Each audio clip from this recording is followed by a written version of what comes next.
गुरु जी को शरण वंदना और संगत को नमन। गुरु जी जो शब्द बार बार सुनने के लिए बोलते हैं, क्योंकि जो गुरु जी चाहते हैं हमें समझाना, वो तभी समझ पाएंगे जब हम ध्यान से सुन पाएंगे। जैसे एक शब्द है कि मैं सेवक दर तेरे आया, वापिस मोड़ी ना, कर दे मेहर दी नजरा, खाली मोड़ी ना, एक शब्द है। उसमें एक व्याख्या है, और व्याख्या में मतलब वो इतनी गूढ़ बातें हैं जो कभी समझ में आती है, मतलब कई बार सुनते हैं, लेकिन उस शब्द में क्या समझाना चाहते हैं गुरु जी, वो तभी समझ में आता है, वो बार बार सुनने के बाद। उस शब्द में एक व्याख्या में आता है कि कृष्ण जी और अर्जुन साथ साथ बैठे हैं, तो अर्जुन कृष्ण जी से बोलते हैं, क्योंकि अर्जुन देखते हैं कि कृष्ण जी ना ध्यान में है, तो अर्जुन कहते हैं कि सारी सृष्टि तो आपका ध्यान करती है, आप किसका ध्यान करते हो? तो श्री कृष्ण ने जो जवाब दिया वो हमारे सबके लिए। उन्होंने कहा कि जो हर सांस मेरा नाम सिमरन करता है, ध्यान करता है, मैं उसका ध्यान करता हूं। यानी कि जो सबसे जो प्यारी संगत जो गुरु महाराज को है, वो है जो हर सांस उनका ध्यान और उनका सिमरन करता है। फिर उन्होंने कहा कि मतलब इस सृष्टि में ऐसा कौन ऐसा है जिसका आप ध्यान कर रहे हो? तो उन्होंने नीचे लिखा है पृथ्वी पे कि एक जल है, जलाशय है, उसमें एक शेर जल के अंदर है और वो सिमरन कर रहा है। तो वो उसने अर्जुन ने बोला कि मैं भी उनका दर्शन करना चाहता हूं, तो कृष्ण जी उनको लेके गए। फिर अर्जुन से बोला कि इसको आवाज लगाओ, हरे कृष्णा बोलो तो ये अपना ध्यान इधर करेगा। तो उसने बोला, तो उन्होंने बताया कि इसको लेके आओ। तो वो प्यासा अंदर है, पानी इसलिए नहीं पी रहा कि अगर वो पानी पिएगा तो उसका सांस जो है ना वो सिमरन से खाली चला जाएगा। यानी कि जो हमारी हमारी जो प्रैक्टिस जो है वो यही है कि हर सांस के साथ जब सिमरन होगा तो ध्यान ऑटोमेटिकली होगा उनका।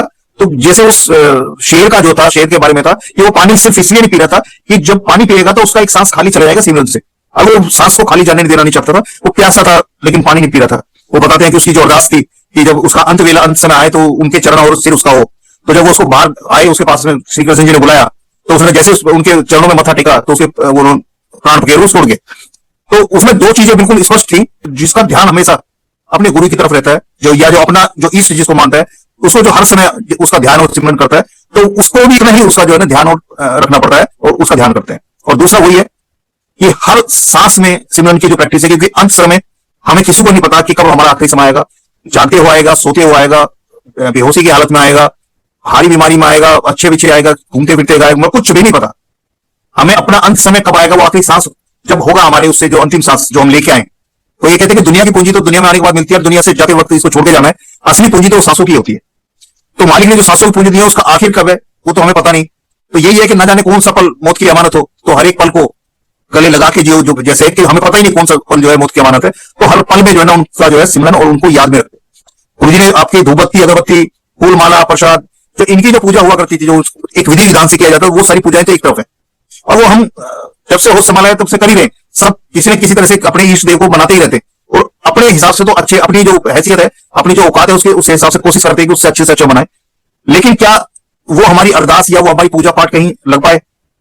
क्योंकि कई दफे जैसे मेरे मदर थे तो वो व्रत किया करते थे, जैसे ये नवरात्रों के जो व्रत हुआ करते थे, तो वो बिल्कुल अंगूठे के जो ऊपर एक गड्ढा होता है उतना जो ग्रहण किया करते थे, लोगों का जोड़ा, वो इतना कठिन व्रत देखा हमने करते उनको। और जैसे करवा चौथ का व्रत रखते थे, अहोई का व्रत रखते थे, तो पूरी निष्ठा से, पूरी ईमानदारी से व्रत रखते थे। लेकिन जब फादर पहले चले गए और एक छोटा भाई पहले चला गया, तो मैं मदर से एक दिन बैठ के ये बात कर रहा था कि आपने पूरी निष्ठा से, पूरे प्यार से, पूरी ईमानदारी से व्रत रखे, और जिनके लिए व्रत रखे वो पहले चले गए।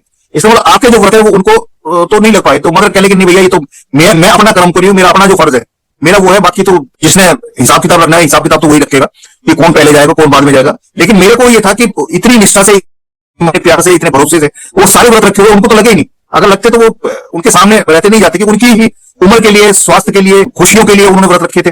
और उनके सामने देखते देखते उनका एक बेटा चला गया और एक उनका अपना जो पति चला गया। और फिर मैंने मदर को गिनाया था कि कम से कम 20 ऐसे इंसिडेंट थे जिसमें आंटियां थे और अंकल उनके जा चुके थे, और वो लगभग उसी मदर की एज के रहे हैं उस समय, जो है जो पूजा पाठ का जो उनका चलता था, व्रत का जो चलता था, वैसे ही चलता था। तो यहाँ है कि सब अपनी है यात्रा, जो आध्यात्मिक यात्रा है सबकी अपनी इंडिविजुअल है। कोई किसी के साथ चल नहीं सका, कोई किसी के लिए कर नहीं सकता, सबको अपने लिए करना है। जैसे पढ़ाई के लिए कहते हैं कि जो कमाई करोगे वो आपकी अपनी, उसको कोई छीन नहीं सकता, और जितनी आप बांटोगे उतनी बढ़ेगी। उसमें एक जो सुनते हैं कि कोई अमृतसर में कोई सतना कौर की बेबी थी, तो वो बहुत बड़े परिवार में उसका शादी हुई, तो सुबह नहा धो के पूजा पाठ करके वो बताते हैं कि 100 लोगों को, कम से कम भूखे लोगों को खाना खिला के जब उसका दिन शुरू होता था। तो उसकी एक कोई पड़ोसन थी, जानकार थी, वो जाया करती थी सत्संग में। तो सत्संग में जाते हुए जो है वो कई बार टोक दिया करती थी कि वैसे सत्संग में है तो बड़े अच्छे सत्संग होते हैं, आप चलें। तो बार बार अवॉइड करती थी। तो उसने फिर एक दिन कहा कि बार बार ये कहती है तो पड़ोसी के काम आता है, कहते रिश्तेदार तो बाद में काम आते हैं, पहले पड़ोसी नजदीक जो होते हैं वही काम होते हैं। तो ये कहते हैं जिसका अच्छा पड़ोसी है तो उसका धरती पे जो है ना, ये मान के चलो स्वर्ग, जिसका पड़ोसी अच्छा है। क्योंकि रिश्तेदार तो बाद में इकट्ठे होते हैं, असली तो जो पड़ोस में है वो है जो नेक्स्ट डोर होते हैं। तो वो उसके कहने से एक बार उसमें चली गई सत्संग में, और सत्संग में जाने के बाद वो वहां बैठी, 15 मिनट बाद वो उठ के चली आई, क्योंकि वहां जो वो सत्संग कर रहे थे, सत्संगी जो सत्संग कर रहे थे, उसमें एक ही चीज उसमें उसके ध्यान में आई कि वो कहते किसी का भला करो, किसी के साथ बुरा मत सोचो, किसी को दान कर सकते हो दान करो, किसी को भूखे को खाने खिलाओ, ये सब तो कह रहे मैं जिंदगी में करती हूँ, इससे ज्यादा इन्होंने क्या बताना है। और वो 15 मिनट का सत्संग अटेंड करके चली आई, उसके बाद नहीं गई। यमराज ने यमदूत भेजा कि भाई ऐसे ऐसे वो सतनाम को उसको लेके आओ, तो उसको लेके चल दिए, उसके प्राण हरे और उसको लेके चल दिए। तो रास्ते में बैतरणी पड़ती है, जैसे गरुड़ पुराण में भी है उसका व्याख्या है। तो बैतरणी में है कि मांस मज्जा खून ये सब कुछ उसमें बहरा दिख रहा होता है, जो सूक्ष्म जीव जो होता है वो उसमें से उसको कहते हैं इसके अंदर से होकर गुजर। तो वो किनारे पे खड़े होकर यमदूत कहते हैं भाई इसको पार कर, अब कूद के पार कर नहीं सकती तो उसको डूब के जाना था उसमें से, उसके बीच में उसकी हिम्मत नहीं हो रही थी। तो इतने में एक सफेद कपड़ों में एक लेडी आती है और उसको अपने पीठ पे बैठाती है और उसको ले जाके खड़ा कर देती है। तो उसका वो शुक्रिया करती है, धन्यवाद करती है कि तुमने मेरे को इस गंध से, इसके अंदर घुसने से बचा लिया और इससे ऊपर से ऊपर मेरे को लाके इस पर छोड़ दिया। तो उसने पूछा कि भाई आप जो मैंने अपनी जिंदगी भूखों को खाना खिलाया या किसी गरीब की सहायता की या किसी के बारे में बुरा नहीं सोचा तो आप उसका फल हो। तो उस लेडी ने, जो सफेद कपड़ों वाली जो लेडी जिसने उसको बैतरणी पार कराई थी, उसने सिर्फ इतना बोला कहने कि जो हम इस तरह के जो दान पुण्य करते हैं, किसी गरीब किसी की सहायता करते हैं, उसका कुदरत जो है वो 10 गुना करके उसी जन्म में लौटा देते हैं। उसने कहा कि तुम एक बार 15 मिनट का एक सत्संग अटेंड करके आई थी, मैं उसका फल हूं। यमदूत के पास ले जाएंगे, यमराज के पास ले जाएंगे। चित्रगुप्त ने खाता देखा तो उसने बोला जी ये तो गलत सतनाम कोर के लेके आ गए, और इससे 3 घर छोड़ के जो सतनाम कोर थी उसका वक्त था, ये गलत ले आए। तो इतने नीचे इसको वापस करो इसको। तो नीचे उसको जितने बांध रहे थे उसके परिवार वाले जो है बांध के तैयारी कर रहे थे शमशान ले जाने की, इतने में उसके फिर प्राण आ गए। जब उसके प्राण वापस आए तो उसने देखा कि वो नजारा वो देख के आ चुकी थी, वो बैतरणी भी उसने देखा और वो यमराज का वो खाता भी देखा, सब कुछ देखा, तो वो देख के आई वापस आई। तो उसने समझा कि मतलब जब मेरा अंत वेला आया, अंत समय आया, ना मेरा पति काम आया, ना मेरे बच्चे काम आए, ना मेरे रिश्तेदार काम आए, ना मेरे पड़ोसी काम आए, ना कुछ भी काम नहीं आया। और वो 15 मिनट के जो सत्संग मैंने अटेंड किया था उसका फल इतना था कि मेरे को जो है बैतरणी पार करा दी। तो कह अब जो मेरे को जीवन मिला, रेस्ट ऑफ लाइफ जो है, कह मैं अब वही कमाई करूंगा जो मेरे साथ जानी। तो फिर जहां भी कहीं सत्संग का सुनती थी वो वहां जाती थी पूरी निष्ठा से, कोई सोशलबाजी नहीं, कोई अड़ोस में कौन बैठा है, पड़ोस में कौन बैठा है, क्या पहन रखा है, कहां से आया है, कुछ मतलब नहीं, उसको सीधा सत्संग सुनना और वापस आ जाती थी। तो जो सत्संगी थे वो जहां भी गए वो बेबे जो है ना उनको वहां मौजूद मिलती थी, वक्त से पहले आती थी और पूरा सत्संग सुन के और वापस मुड़ लेती थी। तो एक दिन उनकी जिज्ञासा हुई कि ऐसा मतलब इसको इतनी लगन कैसे लगी। तो जब अपनी वो सत्संग खत्म किया तो उनको उसने रोक लिया उनको कि बेबे सुनो। तो बेबे को उसको बोला कि भाई आपको ऐसी लगन कैसे लगी। तो उसने बताया कि जी मैं मर के जिंदा हुई। तो कहने लगी जरा खोल के बताओ क्या है। तो उसने सारी वो किया कि जब मेरा अंत समय आया था मेरा किसी ने साथ नहीं दिया, सिर्फ वो 15 मिनट का मेरा सत्संग था, जो सत्संग मैंने अटेंड किया था उसका जो फल मेरे को इतना मिला कि मैं बैतरणी पार कर गई। तो अगर मैं यही कमाई में करने करूं, मतलब इसी पूंजी को मैं इकट्ठा करूं, तो जब बैतरणी पार करा सकता है तो मेरे जो माड़े कर्म है और मेरे जो पिछले जन्मों के जो भी हुआ है वो भी कर सकते हैं। तो पहले मैं इसलिए जो है जहां भी मेरे को सत्संग की खबर मिलती है मैं वहां जाती हूँ और पूरा सत्संग सुनती हूँ, क्योंकि मैं ना दुनियादारी जो दुनिया मेरे किसी काम नहीं आई तो उस दुनिया का से मैं वास्ता भी नहीं रखती हूँ, क्योंकि जो मेरे काम आएगा, जो कमाई मेरे काम आएगी मैं वो कमाई करने की कोशिश कर रही हूँ। और जब इन्होंने कभी मेरे जब साथ नहीं दिया, जो वक्त मेरा पड़ा तो साथ नहीं दिया, तो उनसे मेरा क्या वास्ता है। ये दुनिया के रिश्ते हैं, दुनिया में रह जाना। वही है कि जब गुरु जी से पहले भी मानते रहे, आज भी मानते हैं, उनकी बेल भी नहीं है कि जिनको पहले मानते रहे तो गुरु जी के आने के बाद उनको मानना हमने छोड़ दिया है या उनको हम इग्नोर करते हैं। लेकिन जब से गुरु जी की शरण में आया हूं तब से एक ही है कि उन सबको एक रूप करके गुरु जी में ही देखना शुरू हो गए। मतलब जितने भी सृष्टि में अवतार हुए हैं, जिनको मैं मानता था पूछता था, वो सब एक रूप होकर मेरे सामने गुरु जी के रूप में आ गए। और मैं ये मेरा जो भरोसा है, जो मेरा विश्वास है कि जब मैं गुरु जी को मत्था टेकता हूँ, गुरु जी को नमन करता हूँ, तो उन सारी, क्योंकि सारी सृष्टि जब उनकी बनाई हुई है, महाशिव की बनाई है, जो गुरु रूप में हमें मिले, तो जब उनको मत्था टेकता है, वो कहते हैं कि हाथी के पाँव में सबका पाँव है, जब उनको हमने मत्था टेक लिया तो उन सारी शक्तियों को भी, जो उनकी इस दुनिया में इस सृष्टि में जो माया है, उन सबको भी मत्था टेकता है। क्योंकि बहुत सी संगत है, जब हम जैसे बड़े मंदिर सेवा करते थे तो कई पूछते थे जी मैंने तो पहले ऐसे कहीं जाता था, मैं किसी दरबार में जाता था, वहां गुरु थे, और मैं इन गुरु जी को मानने लगा हूं, तो मेरे वो गुरु जी मतलब कई दफे जो है वहां से मैसेज होते हैं कि वो नाराज होते हैं कि तू नाना छोड़ दिया, वो करते हैं। मैंने कि गुरु, सच्चा गुरु जो है ना, वो किसी को जबरदस्ती नहीं बुलाएगा, वो वैसे नहीं बुलाएगा, उसने कल्याण करना है उसको, उसके हिसाब से। तो गुरु जी जो है या भी है, किसी को पकड़ के बांध के लाने का नहीं होता। गुरु जी उसके अंदर भाव रखते हैं, किसी संगत से मिलाते हैं या कोई अपना ऐसा कुछ उनको दिखाते हैं कि वो खुद ही खींचा हुआ चला जाता है। जैसे था कि बड़े मंदिर में किसी को बताया होगा, क्योंकि हमें हमारी जब कोई जिंदगी में परेशानी आती है तो हम कोशिश करते हैं कि उस परेशानी से कैसे पार पाया जाए।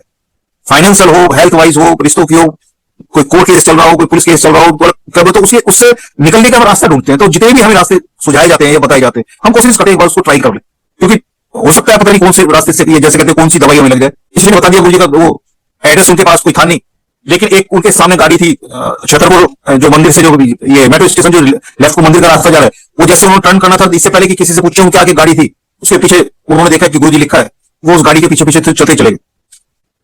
उन्होंने उन्होंने भी उनके आगे जो गाड़ी थी जिसको वो फॉलो करके गए, उन्होंने गाड़ी रोकी, पीछे से उनकी गाड़ी भी साथ में खड़ी हो गई, दोनों अंदर चले गए।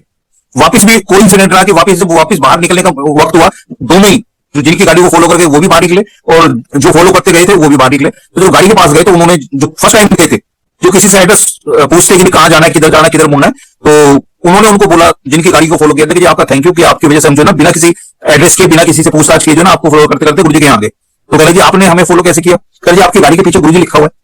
वो कह हमारी तो गाड़ी के पीछे गुरु जी नहीं लिखा हुआ। तो पीछे देखा तो उन्होंने दिखाया, जब पीछे दिखाया तो उसमें था गुप्ता जी, लेकिन वो पूरे रास्ते गुरु जी पढ़ते हुए जा रहे। गुरु जी का अपना जो तरीका है कि किसको कैसे बुलाना है, वो रास्ता वो खुद बनाते हैं उसके लिए, जिसका कल्याण करना उसको खुद बनाते हैं, और जिसका कल्याण करना उसके पास खुद भी जाते हैं। अगर वो गुरु जी तक नहीं पहुंच पा रहा है तो खुद भी जाते हैं। जैसे जिन्होंने इंडिया नहीं देखा या भारत में आए नहीं, कभी बड़े मंदिर गुरु जी के यहाँ नहीं पहुंचे, लेकिन गुरु जी उन तक पहुंचे हुए हैं, उनका कल्याण कर रहे हैं। उनके जो सत्संग है उनसे समझ में आता है कि गुरु जी की जो कृपा है, जो ब्लेसिंग्स है उन पे वैसी ही है जैसी कि जब गुरु जी चोले में थे तब थी। क्योंकि एक बार मंगलवार का दिन था, मेरी बड़े माली अंकल ने कोई सेवा मेरे को बोली थी, तो मैं ऑफिस से सीधा वहां चला गया। तो मेन गेट पे छोटे लाल अंकल थे, जो छोटे माली अंकल जिनको बोलते हैं, उन अंकल के पास में 3 बड़ी आंटियां थी और 2 छोटी थी। वो 5 लोग उनके पास खड़े थे, बात कर रहे थे। मैं जोड़े रख के जैसे वहां अंदर जाने लगा तो अंकल ने मेरे को बोला कि अंकल ये जो ना फर्स्ट टाइम आए बड़े बंदे, तो अंदर जाके इनका मत्था टिका दो और थोड़ा सा गुरु जी के बारे में इनका बता दो कि क्या है। मैं साथ में अंदर लेके गया, तो सामने गणेश जी को मत्था टिकाया, फिर गुरु जी की जो समाधि थी उसको मत्था टिकाया, फिर पीछे जो है गुरु जी का जो वो है कुटिया है वहां गया, फिर उधर जाके सारे में करके मत्था टिका के, तो बड़ा हाल मंगलवार को बंद था और गुरु जी की समाधि भी बंद थी। तो हम वहां बैठ के, जो रंगोली है, जो मेन हॉल है मंदिर का, उसके बाद जो है उस रंगोली पे हम बैठ गए। तो मेरा मुंह था बड़े मंदिर की तरफ और उनका मुंह था समाधि की तरफ। तो गुरु जी ने जो भी सत्संग उनको सुनवाने थे वो सुनवाए, और फिर मैंने गुरु जी के जो मेरे पास उस दिन उस समय मेरे पास इंस्टेंटली जो अवेलेबल जो था, गुरु जी को स्वरूप था, रॉकेट था, मैंने उनको दे दिया। तो वो जब भी फिर उसके बाद मंदिर आते थे, तो एक बार क्योंकि जल प्रसाद पे जैसे होता था सेवा में, जब बाद में तो जल होता, तो संगत के उसमें वो जब भी आते थे तो जय गुरु जी हो जाया करती थी। एक दिन उनका जो है ना फोन मेरे पास आया कि अंकल मैं मतलब आपसे बात कर सकती हूँ? मैंने कहा हाँ जी बोलो। फिर अंकल जब मैं पहली बार आई थी, गुरु जी ने आपसे मिलाया था, तो आप ये कह रहे थे कि ये मंगलवार और बुधवार को ना तो समाधि खुलती है, ना बड़ा हॉल खुलता है, और ना कुटिया के कपाट खुलते हैं। मैंने कहा हाँ। कह रहे कि जब आप हमें ये बता रहे थे कि भाई ये नहीं खुलते हैं, उस समय समाधि के अंदर जो है पीछे हाथ बांध के एक कोई संगत थी जो राउंड करी थी समाधि के। तो फिर हमें लगा कि देखो हम नए नए आए हैं, फर्स्ट टाइम आए हैं, और हमें तो ये अंकल ने बोल दिया कि ये नहीं खुलते हैं, इसका मतलब जो पुरानी संगत है गुरु जी की उनको अलाउड है कि वो ओवर एज में भी मंगलवार को और बुधवार को भी अंदर जा सकते हैं। क्या लेकिन कह जिन्होंने हमें बताया था गुरु जी के बारे में ऐसी कोई बातचीत चली, तो मैंने उनको बताया कि ऐसे फर्स्ट टाइम गए थे, हमें तो ये कह रहे थे कि बंद है, और अंदर कोई घूम रहा था समाधि में राउंड कर रहा था उसमें। तो कह रहे लेकिन उन्होंने जब पूछा कि अंदर कौन था, मतलब तो जब हमने डिस्क्राइब किया कि कैसा था जो अंदर घूम रहा था, तो तब उन्होंने बताया कि अरे गुरु जी ने तो तुम्हें पहले दिन ही दर्शन दे दिए, जो आप हाव भाव बता रहे हो, जो आप कदकाठी बता रहे हो, जो चलने का स्टाइल बता रहे हो, वो तो सारा गुरु जी का है। तो कह रहे हम आपके ऊपर शक कर रहे थे, वो गुरु जी ने पहले दिन हमें वो दे दिया। फिर उन्होंने दूसरी चीज बताई कि आज मेरे को 2.5 महीना हुआ है गुरु जी के आते हुए, मैं जितनी भी समस्याएं लेके गुरु जी के दर पे आई थी उस दिन जब आपसे मैं मिली थी, आज वो सारी समस्या मेरी लाइफ से, मेरे हस्बैंड की, बिजनेस की, हेल्थ इशू, बच्चों की पढ़ाई लिखाई का था, जो वो सब वैनिश हो चुकी 2.5 महीने का टाइम। तो फिर उन्होंने उसी समय ये लाइट ऑफ डिविनिटी जो है ना, वो संगत में जो है तो गुरु जी ने कंपाइल कराए थे, सत्संग कराए थे, वो बटी थी मंदिर में, तो मिलती रहती थी। तो आंटी जैसे आए बड़े मंदिर, तो आए तो मेरे से बोले कि अंकल ऐसे ऐसे वो लाइट ऑफ डिविनिटी चाहिए, और मैं किसी को नहीं बोलूंगी, आपने मेरे को देनी है। तो उस समय एक फ्रीक्वेंट था, डेली जो है ना कुछ कोई ना कोई जो है ना वो उसको वो बढ़ती थी जैसे संगत में, तो मैं ले लेता था उनके नाम की ली। लेकिन जब जब जब उनके नाम की ली, मैं अरेंज की जैसे, तो उनसे मेरी मुलाकात नहीं हुई, और वो वापस मेरे साथ नहीं आई, वो कोई भी वो लाइट ऑफ डिविनिटी। एक दिन मैं वहां जो बड़ा किचन है उसके साथ में जल भरा था, मैं जो पीने का जल भरते थे हम उससे, और मेरे को समाधि से वो आंटी आते दिखाई देगी। तो मुझे लगा कि ये आते ही जो है ना अपनी वो मांग रखेंगे कि मेरी वो लाइट ऑफ डिविनिटी कहाँ है, और मेरे पास आज है नहीं। क्योंकि होता कि जिसके सिर पे जिम्मेदारी होती है, जिसके सिर पे बोझ है, उतारना उसको पड़ता है। क्योंकि उन्होंने तो मेरे को बोल दिया कि आपके अलावा मैं किसी से नहीं बोलूंगी। तो मैंने एक वो था कि भाई अब जब मेरे ऊपर इतना भरोसा किया तो मैंने इनको अरेंज करके देनी है। जैसे हम गुरु जी पर भरोसा करते हैं तो उनका भी यही होता है, किसने पूरा अपने आप को मेरे ऊपर छोड़ दिया, मेरे ऊपर पूरा 100% भरोसा किया है, तो जो करना मैंने करना है। इसे बार बार नहीं करना, बार बार नहीं दोहराना कि गुरु जी मेरा ये कर दो, गुरु जी मेरा कर दो। इसका तो एक ही काम था कि इसने भरोसा करना था, उसने कर लिया। तो जैसे उन्होंने मेरे को बोला था कि किसी और से मैंने नहीं बोला, तो मेरे को परेशानी होगी कि आज मेरे पास है नहीं और आगे आती मांगेंगे। तो इतने में एक हमारे साथ के अंकल थे जो बड़े किचन से निकले थे सेवा करके, तो उनके कंधे में जो ना वो बैग था जिसमें ये आजकल जो लैपटॉप बैग जो बोलते हैं, पिट्ठू बैग बोलते हैं, वो कंधे में लेके आए थे। तो वहीं जो मेरे पास जो साथ में हैंड वॉश का होता, वहां वो हाथ धो रहे थे। तो मैंने अंकल को बोला, मैंने कि अंकल ऐसे ऐसे एक आंटी थे और वो मेरे को लाइट ऑफ डिविनिटी कई बार मतलब मेरे को बोला उन्होंने, और आज वो मेरे को मिले और आज जो है मेरे हाथ में है नहीं। तो उन्होंने बैग खोला बिना बात किए, कुछ नहीं बोला उन्होंने एक शब्द भी। बैग खोला तो मैंने उसमें झांक के देखा, उसमें 6 लाइट ऑफ डिविनिटी थे। उन्होंने एक शब्द चुपचाप निकाला और मेरे को दे दिया। और मैं लेके अब कंफर्टेबल जोन में था कि जैसे वो आएंगे, इससे पहले कि वो मांगे मैं उनको पहले ही दे दूंगा। ये गुरु जी का भी है, इससे पहले कि आपकी सोच में मांग आए ना, उससे पहले वो उस चीज को पूरा कर देते हैं, और भरोसा हमें पूरा करना पड़ेगा। जैसे वो आए मैंने उनको दे दिया। तो उन्होंने उन आंटी से मिलवाया जिन्होंने गुरु जी के बारे में बताया था, जिसके लिए फर्स्ट टाइम आए थे और मंगलवार को मेरे से मिले थे। तो वो बैठ के अभी जो नया हॉल जो बने हैं, नए हॉल बने हैं, उससे पहले वो दीवार थी और दीवार के साथ में सेटिंग थी। और एक पेड़ तो अभी भी है, एक दो पेड़ और थे जो बाद में वो खत्म हो चुके हैं। वो वहां बैठ गए, तो मैं अपनी सेवा कर रहा था। सेवा करते करते बीच में उन आंटी ने मेरे को बुलाया और बुला के बोले कि अंकल ये जो आज ने आपने मेरे को लाइट ऑफ डिविनिटी दी है, मैंने सिर्फ रैंडमली ऐसे ही खोला था, बिना कुछ देखे या किसका सत्संग इसमें छुपाया मैंने नहीं देखा, सिर्फ रैंडमली ऐसे बीच में से खोला ये लाइट ऑफ डिविनिटी। और जब मैंने पढ़ना शुरू किया तो जो सत्संग गुरु जी ने पहला मेरे को इसमें पढ़वाया है, उसका पहले वर्ड से लेकर लास्ट वर्ड तक सत्संग मेरा है, लेकिन नीचे नाम किसी और का लिखा है। जो जो समस्याएं, जो जो प्रॉब्लम, इन चीजों को मैं लाखों रुपए खर्च करके जो ना बाहर अपने दम पे और मतलब उस दुनिया के दम पे कि भाई मेरे सब सहयोगी हैं, सब साथ देंगे, जो मैं नहीं कर पा रही थी, यार वो सब समस्याएं उसमें लिखी थी और उसका निदान भी जैसे मेरे साथ हुआ। ये एक था। तो इन आंटी के कहने से वो आए थे, फिर उन्होंने कहा कि अंकल इन आंटी को जो ना लॉकेट चाहिए। तो उस दिन एक टॉफी प्रसाद अंकल बांटते थे, हमारे साथ सेवा करते थे, तो उन्होंने जेब से मेरे को टॉफी प्रसाद दिया था मुट्ठी में बंद करके। तो जब वो खोला तो मेरे हाथ में आया तो टॉफी प्रसाद के बीच में एक लॉकेट था उस दिन उसमें। तो मैं अंकल से पूछा भी था, मैंने कहा अंकल ये लॉकेट, यानी अंकल ये दोनों तो अलग अलग जेब में रखे हुए हैं और पता नहीं इसमें कैसा आ गया, आपका ये होगा, गुरुजी ने आपके लिए रखा होगा, तो इसको ले लो। तो मैं भी ऐसे के ऐसे रख दिया। तो जब आंटी ने वो मांगा, यानी कि ना उन आंटी को पता था, ना मेरे को पता था, ना उन अंकल को पता था जिन्होंने टॉफी प्रसाद के साथ आया था, लेकिन वक्त से पहले गुरुजी को पता था कि ये अंकल से जो है इनकी डिमांड होगी कि ये लॉकेट मांग रहे हैं, चाहिए, और वो उससे पहले उन्होंने अरेंज करके मेरी जेब में रख दिया। ये है गुरुजी का जो सबसे बड़ी जो मतलब कृपा जो होती है, ब्लेसिंग्स मैंने जो महसूस किए, वो ये है कि आप तक कितने बजे किस दिन किस चीज की जरूरत होगी ना, वो सब कुछ पहले से तैयार करके रखते हैं। प्रसाद जरूर सचखंड का प्रसाद जरूर संगत को खिलाया उन्होंने, लेकिन जब हमारी जरूरतों को जो पूरा करते हैं वो ड्यू प्रोसेस से करते हैं और वो पता है गुरुजी को। तो मैंने वो लॉकेट उनको दे दिया। ऐसे एक बार एक हम पूर्णमासी का दिन था और हमने डुगरी जाने का आया था, 3-4 गाड़ियां नहीं थी हमारे साथ में, हम ऑलमोस्ट सेवादार थे। उसमें 2 संगत ऐसी थी, माँ बेटी, जो ना तो उससे पहले बड़े मंदिर आए गुरुजी के और ना वो किसी सत्संग में गए थे। फर्स्ट टाइम वो सीधे डुगरी गए थे। तो डुगरी गुरुजी का जन्म स्थान, डुगरी का वहां जो मंदिर बना, वो गुरुजी का जो स्कूल था, वो गुरुजी का जो कुआं जिसके अंदर वो गुरुजी जाके बैठ जाया करते थे, पाठ करते थे जैसे बताते थे। वहां से हम जब वापिस आए तो वापिस में पता लगा कि आज शाम को जलंधर मंदिर में जो ना 300 डिफेंस कॉलोनी में भी संगत होती है। तो हमने सबने बनाया कि आए तो है और दिन भी है, पूर्णमासी को संगत लगती थी वहां शाम को, तो हमने कहा चलो वहीं से होते हुए निकल लेते हैं। तो हम सारे वहां चले गए। वहां जाके बिल्कुल ऐसा मतलब महसूस कराया गुरुजी ने कि वो हमारी इंतजार कर रहे थे। जैसे हमने बताया भी दिल्ली की संगत है, वहां से आए तो सब कुछ मतलब आरती कराई, लंगर सबसे पहले करा दिया। तो वहां जब मत्था टेक रहे थे बाहर निकलने के लिए, आगे ले रहे थे गुरुजी से, तो एक गुरुजी का रूम था जिसमें वो बेड के ऊपर लिटा के गुरुजी पान के पत्तों से जो है ना वो करते थे, ऑपरेशन थिएटर जैसा बोलते थे उसको। एक एंट्रेंस के साथ में राइट साइड में जो कमरा था, उस कमरे में एक गुरुजी की गद्दी लगी हुई थी। तो हम सब जो है ना उसमें पूरा जमीन पे जो है ना मत्था टेक रहे थे उसमें। तो जो फर्स्ट टाइम आंटी आए थे और उनकी बिटिया थी, तो उन आंटी की जो बिटिया थी उसने क्या किया कि जो आजकल बच्चों को चलन होता है ना, घोड़े से ऊपर ही थोड़ा सा हल्के से झटका मारते और सीधे खड़े हो जाते हैं पैर को जी करके, तो उन्होंने वैसे ही किया। तो मेरे मुंह से निकल गया, मैंने कहा आंटी गुरुजी को प्रॉपर मत्था टेकने से स्पाइनल कोड की बीमारियां भी ठीक होती हैं। वो वर्ड ऐसा था स्पाइनल कोड जो मैंने फर्स्ट टाइम यूज किया था, कभी नहीं ऐसे मुंह से निकल गया। तो उन्होंने फिर अपना एक्सक्यूज दिया कि मेरी कमर में ऐसे कुछ प्रॉब्लम है और ये, लेकिन एट लास्ट उन्होंने पूरी तरह से वहां साष्टांग प्रणाम किया जैसे सब लोग कर रहे थे और करके हम बाहर आ गए। तो बाहर आए तो फिर दिल्ली में जो गाड़ियां हमारी आनी थी वो उस हिसाब से अरेंज की सीटिंग को कि किसी को उल्टा ना जाना पड़े, जिसको छोड़ने छोड़ते हुए निकल जाए उनकी जगह पे। तो मेरे को जो बैठा दिया गया उस कार में बैठाया गया, इस कार में वो आंटी थी जिनको मैंने बोला था कि स्पाइनल कोड की बीमारियां भी ठीक होती है अगर प्रॉपर मत्था टेकते हैं। मैं पहले बैठ गया था जाके, वो बाद में आके बैठे, तो बैठते ही उन्होंने मेरे को देख के बोला कि अंकल अंदर आपने बोला था। अब मुझे ये लगा कि मैंने कहा ये जो है ना इंग्लिश में मेरी जो है ना हिंदी करेंगे, तो मैंने कहा हाँ आंटी वो मैंने बोला था अंदर। फिर अंकल जो आपने बोला था, एक्चुअली मेरे साथ प्रॉब्लम थी कि जब मैं डुगरी से चली थी और यहाँ पहुंची थी तो मेरी कमर में जो स्पाइनल कोड में वही जो प्रॉब्लम थी कि उसमें इतना पेन था भयंकर, मैं निकलते हुए यही सोच रही थी कि पहले हॉस्पिटल जाऊंगी या पहले घर पहुंच पाऊंगी। और कह जैसे आपने बोला था तो मैंने बाद में जो मथा टेका है उसके बाद से जैसे सीढ़ी में खड़ी हुई तो कह रहा मैं बिल्कुल वो बीमारी, वो दर्द, वो कहां चला गया। मतलब कितना होता है कि एक शब्द मेरे मुंह से निकलवाया, उन्होंने उसके गुरुजी को मत्था टेका, वापस आकर उन्होंने वही इंसिडेंट जो बताया, जैसे मत्था टेका उसके बाद से मेरा वो दर्द, जिसके लिए मैं सोच रही थी कि हॉस्पिटल, नियरेस्ट हॉस्पिटल में एडमिट होना है या घर पहुंच पाऊंगी, मतलब कौन सी चीज पहले हो पाएगी वो सोच रही थी, ये गुरुजी ने कर दिया। जबकि ना तो तब तक गुरुजी ने को उन्होंने मानना शुरू किया होगा कि वो फर्स्ट टाइम ऐसा था कि जिन संगत के साथ गए थे उन्होंने बस उनको बैठा दिया, अभी वहां चल रहे हैं चलो दोनों को बैठा।